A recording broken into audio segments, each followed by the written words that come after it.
Isso aí, galerinha. Vamos tentar se concentrar para fazer o maior número de exercícios possível. Eu acho um bom sinal quando isso acontece. Isso só me revela que muitas pessoas tentaram fazer exercício e não conseguiram. E, sinceramente, meus queridos, eu nunca aprendi nenhuma matéria sem quebrar a cara muitas vezes, né? A gente fica bom na matéria quando a gente comete todos os erros possíveis nela. Página 5 do volume 6 da Física B, 1607. O recipiente, representado pela figura, contém um líquido homogêneo e incompressível e em equilíbrio, com densidade de 0,75 gramas por centímetro cúbico. A diferença de pressão hidrostática entre um ponto no fundo do recipiente, M, e outro na superfície, N, vale 3 vezes 10 na 3 newton por metro quadrado. Adotando G igual a 10 metros por segundo ao quadrado, a profundidade do líquido H em centímetros vale... Olha, a única coisa ali um pouquinho mais delicada que aconteceu no problema é que ele não colocou os pontos desse aquário cheio de algum tipo de óleo. Ele não colocou os pontos um sobre o outro. Isso pode gerar um certo desconforto. Mas tu concorda que deve ter um ponto M' abaixo do ponto M que tem a mesma pressão do ponto M? Certo? Aí pronto, aí já resolveu o problema. Porque nós sabemos qual é a fórmula matemática que relaciona profundidade com pressão. P igual a μg hoje. Qual é a pressão que ele disse, a diferença de pressão entre esse e esse ponto? 3 vezes 10 na 3. Está no sistema internacional, hein? Só que a densidade de 0,75 gramas por centímetro cúbico deve ser transformada em 750 quilogramas por metro cúbico para poder ser substituído na fórmula. A gravidade é 10 e a profundidade eu quero descobrir. Depois é só isolar o H. O que eu vou fazer para isolar o H? Vou fazer 3.000, né, que é esse número aqui, dividido por 7.500, que dá... Quanto? 0,4 metros. Porém, a resposta foi dada em centímetros. Letra E, 40 centímetros. Vocês concordam que dava para ter usado a equação pressão em M é igual a pressão em N mais μg hoje? Certo? Porque aí a diferença de pressão entre M e N é só passar essa para cá, né? Fica PM menos PM. Certo? Seria mais bonitinho, digamos, né? Seria mais completo usar aquela equação, o teorema de Stevin. Porque aqui, de certa forma, né, um aluno mais criterioso, ele ia... Professor, não era para ser delta P ali? Já que é uma diferença de pressão, né? Concorda comigo? Certo? Mas uma frescuritezinha. Letra E. Galerinha, olha só. 1609, vou emendar aqui, hein? O gráfico abaixo ilustra a variação da pressão em função da profundidade para um líquido contido em um reservatório aberto. Olha que interessante, forneceu um gráfico da profundidade e a pressão. Pressão medida em 10 na 5 Pascal. Ele colocou Newton por metro quadrado, que a gente sabe que é a mesma coisa. E engraçado é que a pressão começou do 0,5, ó. Quando era 9 metros de profundidade, a pressão já era 3,2. Em 15 metros de profundidade, a pressão já era 5 vezes 10 na 5 Pascal. No local onde se encontra o reservatório, os valores da pressão atmosférica e da densidade do líquido são, respectivamente, iguais a... Tu concorda que a pressão atmosférica vai ser aquela quando a profundidade é zero? Concorda comigo? Então, quando a profundidade é zero, a pressão que resta é P0 igual a 0,5 vezes 10 na 5 Pascal. Não se esqueçam que aquilo ali está embutido em cada número do eixo Y. Mas ele quer também a densidade do líquido. Olha, eu prefiro lembrar que P é igual a P0 mais μg hoje, teorema de Stevin, e usar um desses pontos. Eu acho que esse ponto está tão gostoso, ó, que é 5 e 15, né? Certo? Mais 3,2 de 9 tem que dar o mesmo resultado, né? Quando a profundidade é 15, gravidade, vamos usar 10. Ele falou que era 10? Não falou, deve estar no formulário. Deve estar no formulário. Massa específica do líquido é o que ele quer descobrir, né? Quanto é que é o P0 mesmo, galera? 0,5 vezes 10 na 5. E nesse momento em que a profundidade é 15, qual é a pressão? 5 vezes 10 na 5. Posso cortar esse 10 na 5 com esse 10 na 5? Não, né? Por causa daquele mais ali, né? Vou passar para cá subtraindo. 5, 10 na 5 menos 0,4, 10 na 5. 4,5, 10 na 5. Tudo bem para vocês? Isso é igual a 150 mi. Vou passar multiplicando.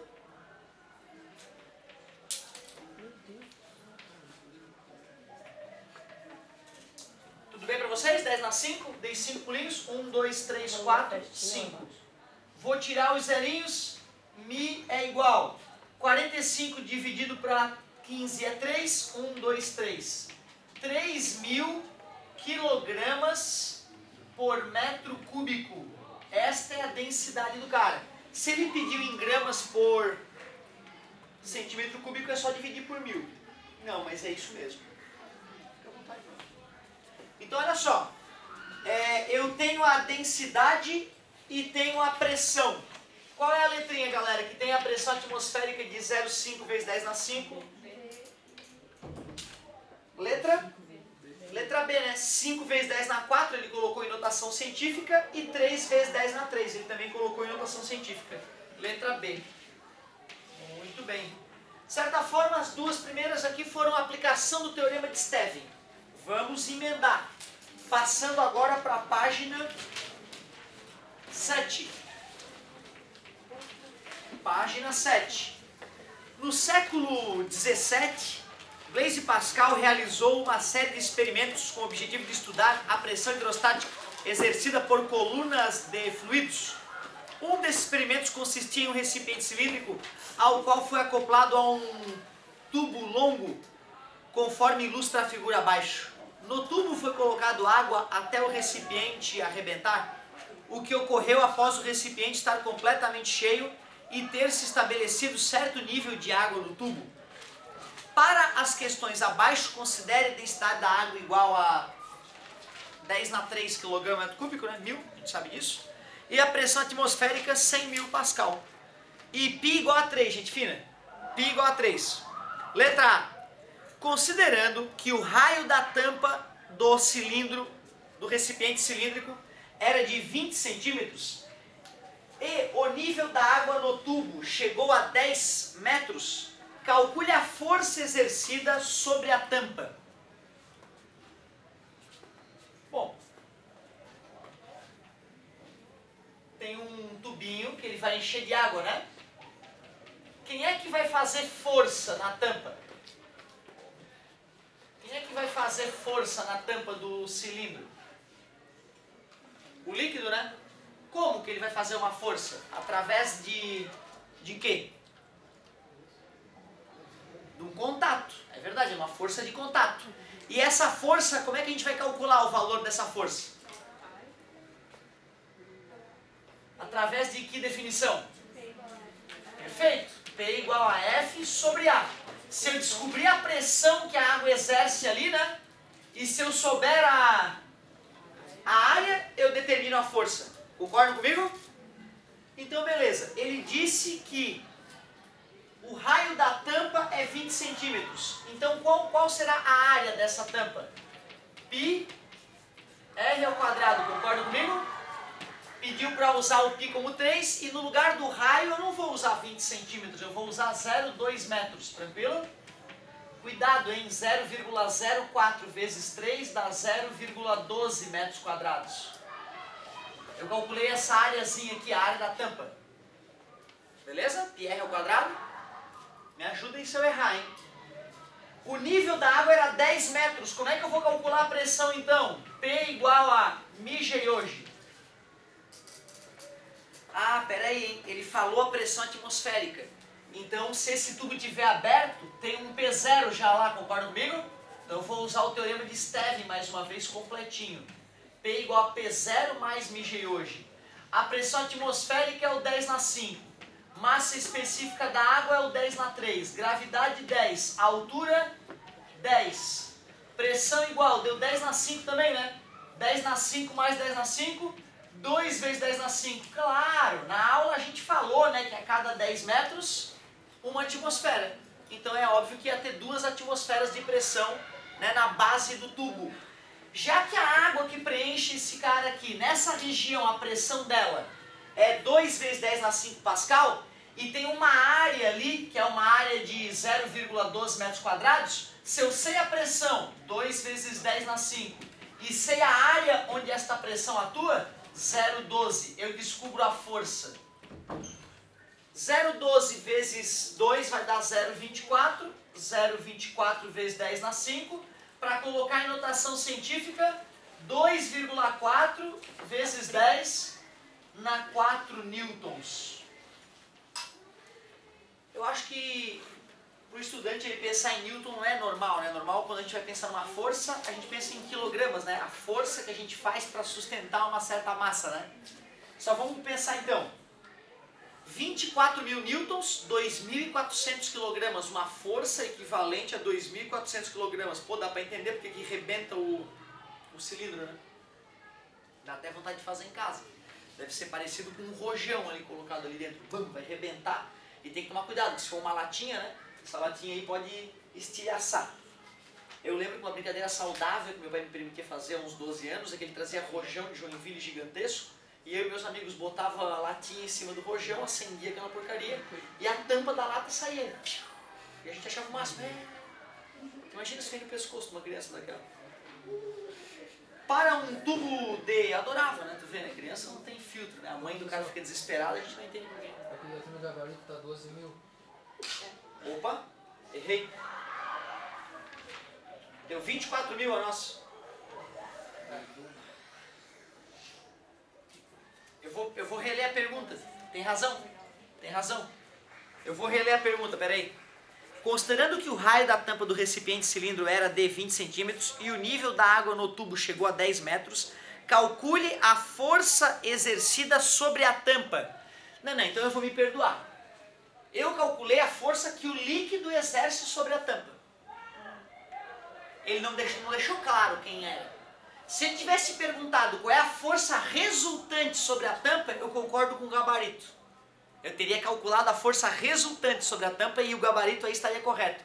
Mas quando ele falou calcule a força exercida sobre a tampa, eu pensei o líquido.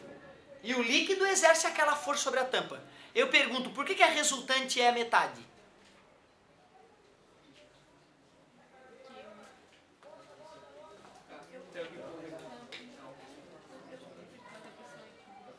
Claro, a pressão atmosférica não está atuando por fora da tampa. Concorda comigo? A água ali dentro faz 24 mil newtons. O ar aqui fora faz 12 mil newtons. A força resultante na tampa, eu concordo que é 12 mil newtons. Mas eu calculei a força que o líquido fazia na tampa.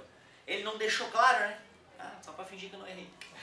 Beleza? Certo? E eu te confesso, cara, ó, se tu chia com isso, né, cara, é difícil também o cara argumentar contra isso, né? Deixa eu ler de novo.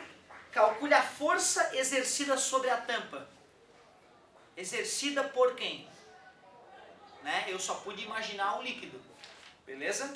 Ele deveria ter pedido a força resultante na tampa para o gabarito ser 12 mil. Mas tudo bem, beleza. Eu prefiro, né, até imaginar que eu errei. Letra B. Obrigada. Para um tubo de raio interno 3 centímetros, opa, agora dá uma olhada, ó. Ele está falando do raio do tubo, não mais da tampa, concordam? Calcule a massa mínima de água necessária para exercer uma pressão de 3 vezes 10 na 5 Pascal na base do tubo. Olha que legal, ele quer que eu calcule a massa necessária de água para que na base do tubo tenha uma certa pressão. Pressão, como é que se calcula? É força? Força sobre área.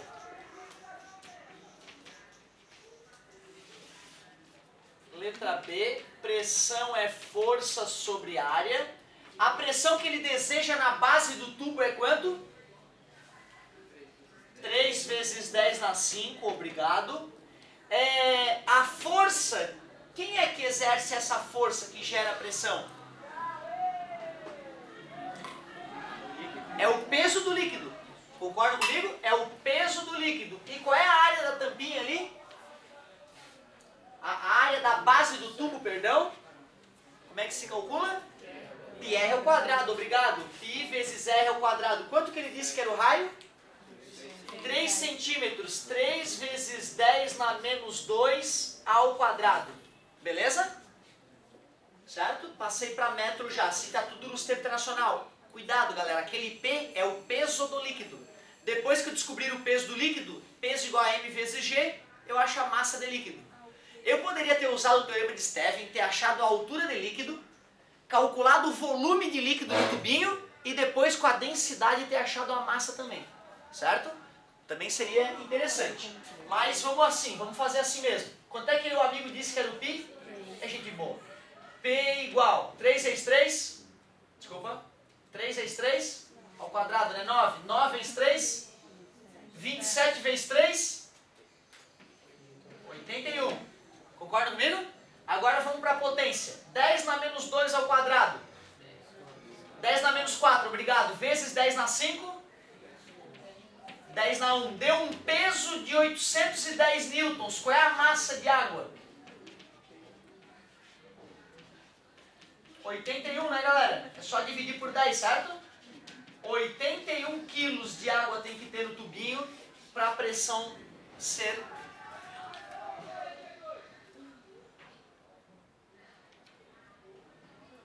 Eu não usei a pressão atmosférica, né? Eu não considerei a pressão atmosférica. Ele disse que está certo? É, 81. 81 quilogramas? Mas ali no 10 na 5 já não está embutido essa... O 3 vezes 10 na 5 é a pressão final. Se eu for colocar, galera, um medidor de pressão ali dentro do tubo, ele só vai medir, só vai dar a resposta correta se esse medidor de pressão está comparando a pressão ali com a pressão atmosférica. Certo? Mas quando eu boto é mais comum, de fato, usar manômetros, que é o medidor de pressão que compara com a pressão atmosférica. Tá? Mas ele não deixou claro isso. Ele não deixou claro. Eu, sinceramente, acho que agora sim eu errei. Tu vê que loucura, né? Ele está dizendo que eu acertei. Eu acho que eu errei agora. Sinceramente, do fundo do coração. Eu acho que a resposta correta deveria ser feita assim, olha só. Essa parte está bonitinha. Essa parte está bonitinha. Só que eu coloquei ali como a pressão, como se toda a pressão fosse gerada pelo líquido. Eu estou desconsiderando a pressão atmosférica nessa minha solução. Se ele tivesse falado que era uma pressão a mais comparada com a da atmosfera, eu concordo que estaria correto. Mas não, se a pressão medida ali na base é 3 vezes 10 na 5, sendo que a atmosfera é 1 vezes 10 na 5, qual é a pressão gerada pelo líquido? 2 vezes 10 na 5. Concorda comigo? Deixa eu ler de novo, posso estar delirando, eu sou o rei do erro. Para um tubo de raio interno 3 cm, calcule a massa mínima de água necessária para exercer uma pressão de tanto na base do tubo. O tubo estava aberto, não estava? O tubo estava aberto para a atmosfera. Não, me desculpa. O correto, meus amigos, é usar 2 ali. Ó. Porque eu tenho que descontar a atmosférica. Tá? Então, eu não concordo. Não concordo com o autor. Posso estar redondamente errado, mas não concordo. 3 vezes 3... 9, né? 9 vezes 3, 27. 27 vezes 2, 54. Então, eu vou manter a minha resposta, com todo respeito ao autor, 54 quilogramas. Eu sei que com 54 quilogramas de água, se eu medir a pressão ali na base, já vai dar o que ele pediu. 2 vezes 10 na 5 gerado pela água, 1 vezes 10 na 5 gerado pela atmosfera. Se tivesse tampado o tubo do cara, eu concordo com a solução do amigo. Aí precisaríamos acrescentar mais água para poder, né, aumentar a pressão. Pois é, uma questão da UDESC. Uma questão da UDESC. Mas também tem que ver o seguinte, tá, galera? Quando saem essas questões, geralmente as erratas elas vêm separadas. O autor, às vezes, do livro vai usar a questão, pega a questão original do caderno de prova, que não foi corrigido, certo? Vem numa errata. Então eu cansei de ver questão que vai para o livro e ela vai com um errinho que foi corrigido depois. Isso é absolutamente normal. E eu acho que está claro que a diferença, né? Está bem clara a diferença, né? Numa situação, eu considerei que só a água estava gerando a pressão de 3 vezes 10 na 5. Para que isso fosse real, eu teria que estar tampado aqui para a atmosfera não atuar. Certo? Como estava aberto para a atmosfera, dos 3 vezes 10 na 5, 1 vezes 10 na 5 já é a atmosfera. Então, para a pressão hidrostática, eu só vou precisar de 2 vezes 10 na 5. E, na dúvida, tu poderia realizar esse experimento em casa, né? Seria bem divertido, certo? O problema é o tamanho do tubo, né? Vai ficar chato de fazer. Letra C.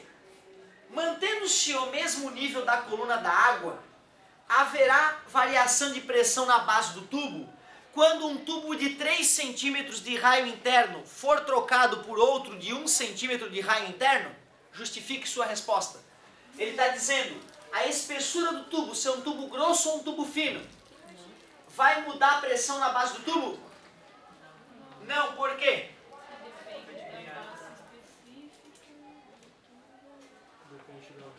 Não, pois, ótimo, pois a pressão hidrostática, ou a pressão depende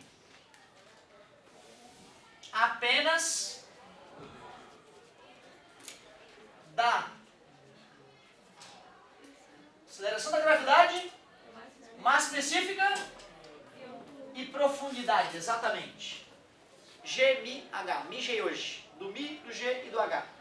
Só daquelas coisas. É uma boa forma de justificar. Eu poderia tentar colocar pulga atrás da orelha, mas espera aí. Num tubo mais grosso não vai ter mais massa de água? Com mais massa de água não tem um peso maior? Então realmente é porque pressão é força sobre área. Realmente o peso é maior, mas como a área é maior, elas por elas. Muito bem. Então tu vê, né, cara, uma das primeiras discrepâncias de gabarito mais fortes aí. Isso aí valeria a pena de repente ir no site da UDESC dar uma fuçadinha, ver o que a resposta comentada dos professores. Eu queria ver a resposta comentada do autor para ele justificar a não retirar a pressão atmosférica desse item dele. Fiquei curioso. Deixa eu ver, cadê o item C? Tá ali. Essa era a letra A, né? A letra A ficou aqui, a primeirinha. Letra B tá aqui. E a letra C ali. Vou espremer aqui a 18, 16 na esperança, né? E vamos fazer agora a 16, 20, era isso? Era isso, galera? Vamos bater o recorde mundial de questões feitas no mesmo tempo. Ó, página 8, hein? Só as do mal, hein? O desk. Ao realizar a rotina em um hospital, o enfermeiro deverá executar alguns procedimentos, levando em conta que 1. A área da seção transversal de uma seringa hipodérmica é de 3 centímetros quadrados e da agulha 0,6 milímetros quadrados. Ele está falando daquela parte de plástico êmbolo, né, da seringa e da ponta da agulha. A transfusão de sangue é feita ligando a veia do paciente um tubo com uma bolsa contendo plasma de densidade igual a 1,04 gramas por centímetro cúbico, a uma altura H acima da veia. Certo? Quem já esteve no hospital ou foi visitar algum parente já deve ter visto, né? Aquelas bolsinhas, né, clássicas conectadas. E tu vê, aquela altura H não é o enfermeiro que vai lá, eu acho que tá bom, vai lá e coloca, né? Teoricamente, alguém calculou as possibilidades de diferentes alturas e o enfermeiro sabe que ele tem um limite ali, ele não pode pendurar no teto a bolsinha porque vai dar problema. Ele não pode colocar, né, muito baixo porque em vez de o líquido entrar na veia, o sangue começa a entrar na bolsinha, certo? O paciente vai ficando apavorado, vai tingindo de vermelho, né, o caninho ali, mas não é maiores problemas. Letra A. Para aplicar a injeção, calcule a força mínima exercida sobre o êmbolo para injetar o fluido na veia, considerando que a pressão sanguínea venosa é de aproximadamente 1.600 Pascal. Estou achando pequena a pressão venosa. Já vi nos filmes o cara fura aqui e espirra. E aqui fora é 100.000 Pascal. Como é que esse cara está me dizendo que a pressão venosa é 1.600 pascal. Tem alguma coisa muito errada. Eu diria que a pressão venosa ela é maior que 100.000 pascal. O que está acontecendo? Daí não pode ser a diferença. Isso, é a pressão manométrica, o que a gente já estava discutindo anteriormente, né? É 1.600 pascal acima da pressão atmosférica, beleza? Então, espirra mesmo, pessoal, espirra, se furar o lugar certo e o furo for do tamanho adequado, espirra. Mais de uma vez, vai, à medida que o coração bate, né? Eu lembro que tinha no filme de ninja, né? O ninja espeta e sempre espirrava, claro que aí é jorro, né? Não é uma espirradinha, mas né, é absolutamente plausível uma espirradinha de sangue se cortar o lugar certo. Então, beleza, pressão é força sobre área, concorda comigo? Só que eu tenho que levar em consideração que tem uma área maior e uma área mais fininha da seringa. É um monstro do desenho, né? Bom, galerinha, olha só. Vocês concordam que a pressão na ponta da agulha vai ser a mesma pressão na bundinha da seringa? Só se for na horizontal a injeção, né? Mas tu concorda que é pequena altura de líquido, né, dentro da seringa, então dá para desprezar essa pressão hidrostática, certo? A pressão, então, no ponto, vamos chamar de ponto A e ponto B. Pressão no ponto A igual a pressão no ponto B. Para que o líquido seja injetado, que pressão que eu devo vencer mesmo? A pressão da artéria eu tenho que vencer, né? Então a pressão no ponto B vai ter que ser pelo menos 1.600 pascal. E para calcular a pressão no ponto A, eu vou usar força sobre área. Concorda? Ele pede a força, não pede? Ele pede a força. E como é que eu vou calcular a área da bundinha aqui onde ele está fazendo força? Ele dá o dado, né? Qual é o dado? Posso botar 3 aqui? Não, né? 3 centímetros quadrados eu vou ter que dividir por 100 para passar para decímetro quadrado e por 100 para passar para metro quadrado, né? Vou ter que multiplicar por 10 na menos 4 para passar para metro quadrado. Olha o perigo. Tá dividindo, passa multiplicando, 3 vezes 1.600, 4.800, e o 10 na menos 4 é dar 4 pulinhos para a esquerda, 0,48 newtons. É isso?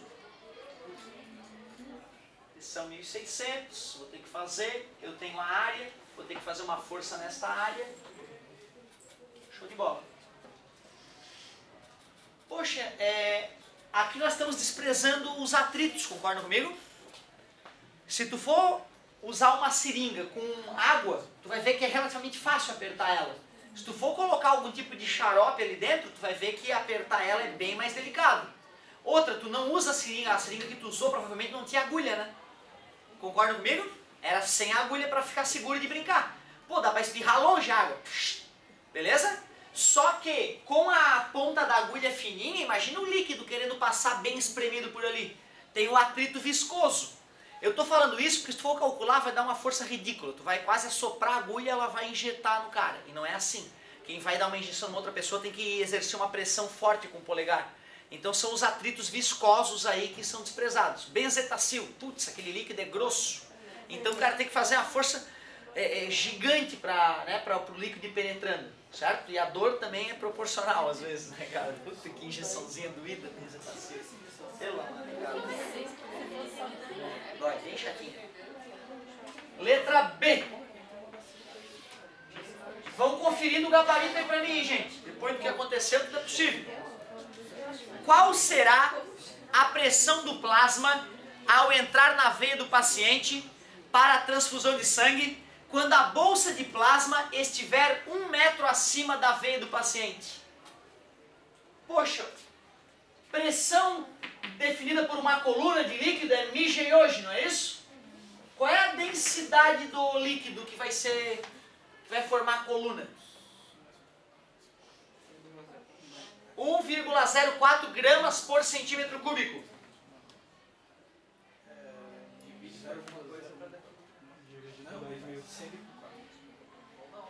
1.040 quilogramas por metro cúbico. Eu só falei isso, galera, porque a gente já fez hoje, ó.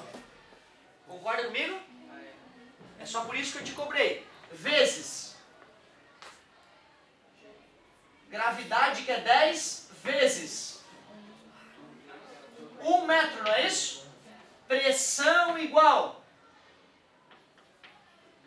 10.400 Pascal.